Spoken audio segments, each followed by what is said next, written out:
kullu man kullifa syar'an wajaba alaihi ay ya'rifa ma qad wajaba. Kemudian Syekh Al-Laqani melanjutkan, fa kullu man kullifa, setiap orang yang ditaklifkan.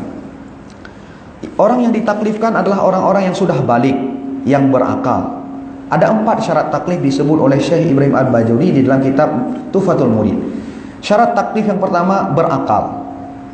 Kalau orang dari sejak balik gila, ini di akhirat tidak dimasukkan dalam neraka karena tidak terkena pembebanan hukum, tidak terkena taklif. Kemudian yang kedua, balik. Kalau ada seorang manusia meninggal sebelum balik, ini tidak dimasukkan dalam neraka. Kemudian syarat taklif yang ketiga adalah salimul hawas, sejahtera anggota.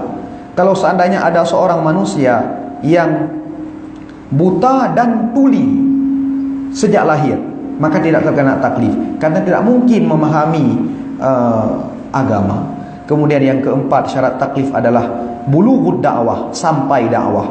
Kalau seandainya ada seorang manusia yang hidup tepat di tengah-tengah hutan belantara, yang tidak ada akses sama sekali dengan manusia yang lain, tidak ada interaksi sama sekali dengan di luar komunitas mereka, cuma tinggal di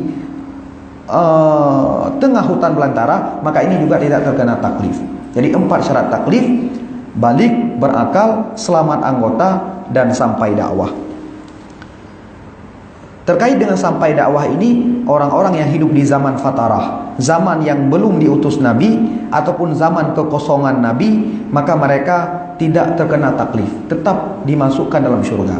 Maka dalam hal ini orang tua Nabi yang hidup di zaman fatarah, belum diutusnya Nabi, tetap masuk dalam syurga. Karena firman Allah Subhanahu wa taala dalam Al-Qur'an, "Wa ma kunna mu'adzibina hatta nab'atha rasula." Kami tidak memberikan azab kepada suatu kaum sehingga kami utus kepada mereka rasul, tapi mereka tidak mau beriman. Jadi orang-orang yang berada di fase kekosongan rasul, mereka tidak terkena taklif. Fa kullu man kullifa syar'an wajaba alaihi ay ya'rifa ma qad wajaba. Setiap orang-orang yang sudah mendapatkan taklif, balik berakal, maka wajib kepadanya untuk memahami apa saja yang wajib bagi Allah, yang jaiz, wal mumtani'ah, dan mustahil. Wa mithlu dza li rusulihi fastami'a, begitu juga hal-hal yang wajib, jaiz, dan mustahil bagi Rasul.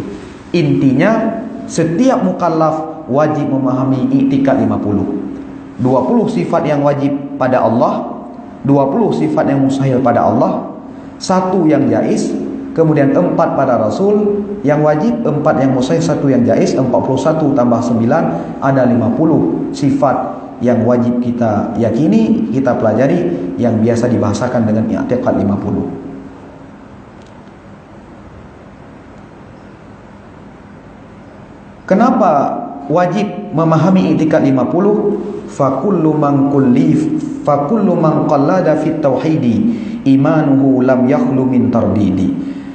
Idh kullu man, karena setiap orang yang qallada, makna qallada ini sekadar ikut-ikutan, tidak dasar pemahaman, bukan berdasarkan dalil, bukan berdasarkan keyakinan yang kuat, hanya sekadar ikut-ikutan semata.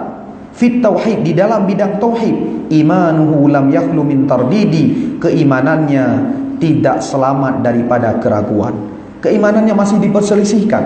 Ada para ulama yang menyatakan sah, ada para ulama yang menyatakan tidak sah. Kalau dalam masalah amal ibadah saja kita diperintahkan untuk berhati-hati, untuk mengambil sikap ihtiyat, sikap yang selamat, maka apalagi dalam bidang keimanan. Karena penentuannya di akhirat nanti, yang kalau seseorang tidak sah keimanan, tidak ada lagi peluang untuk kembali ke dunia ini beriman kembali kepada Allah Ta'ala. Maka ini persoalan yang sangat penting. Idh kullu man qallada fit tauhid imanuhu lam yakhlu min tardidi.